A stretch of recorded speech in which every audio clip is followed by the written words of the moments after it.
নাকি ঢাকা শহরে এগুলো হয় না?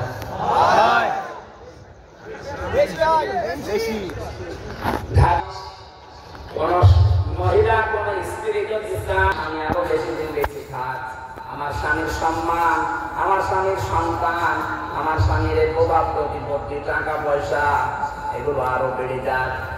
নবীজি বলেন ওই মহিলার উচিত তার স্বামীকে সব সময় তাকিদ দেওয়া, স্বামী তুমি যাই করো না কেন রক্তের সম্পর্কগুলো অটুট করো।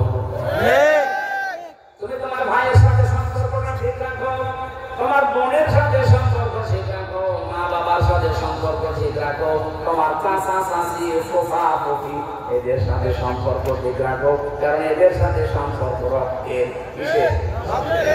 এদের সাথে সম্পর্ক খারাপ করার পেছনে দায়ী এই বউগুলো।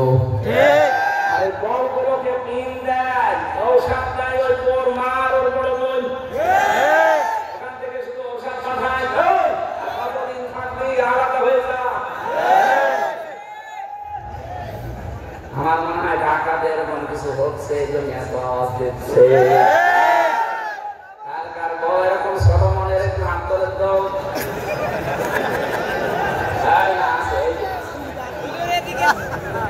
জাহান্নামে আছে, আপনি টের পাচ্ছেন না, আমি টের পেয়েছি। এটা ক্যামেরাটা একটু ওইদিকে ঘোরা, দুনিয়ায় দেখা দিলে আল্লাহ একটা পাওয়া গেছে না ভাই, খুব মানে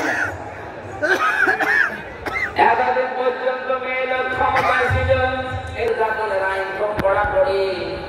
চাচা এর সাথে একবার গিয়েছিল, পুরুষ নির্যাতনের আইনও ছাপা ছিল করেনি। ও যদি একটু শক্ত আইন করে যেত তো পুরুষ নির্যাতনের আইন আছে।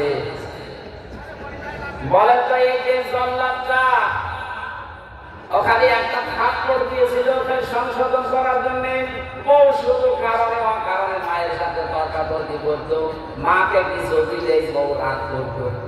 শেষ পর্যন্ত বলছে আমি যে এখন থাপ্পড় দিলাম যে আমার টাকা আমার মাকে দেবো, তোর কি?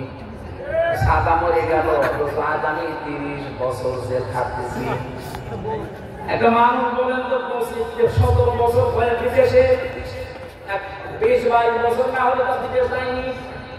মনে করেন 20 বছর, 17 বছর আর 30 বছর কত হয়? ওর জীবনে আর কি থাকে? এটা জেলখানার একটা অভিজ্ঞতা। আপনাকে আমি বলছি শিক্ষার জন্য, আবেগে পড়ে কোনো কিছু করতে যাবেন না। একবার যদি জীবনে কোনো ঝামেলা হয়ে যায়, সারা জীবন ওই সাত দেওয়ালের মাঝে বসে পস্তাবেন, কাউকে পাবেন না। আমি তো কিছু না করে গেছি তাই কাউকে পাইনি। আর আপনি অপরাধ করে যাবেন, আপনার বউ যখন অন্য জায়গায় চলে যাবে, আপনার ছেলে মেয়ে আপনার শত্রু হয়ে যাবে। এই পারিবারিক এই সমস্যার কারণে পাবো সন্তান পর্যন্ত তার বাবার নামে একটা মামলা দিয়েছে। কে ভাই আপনাকে মামলা দিয়েছে, কে বলেন?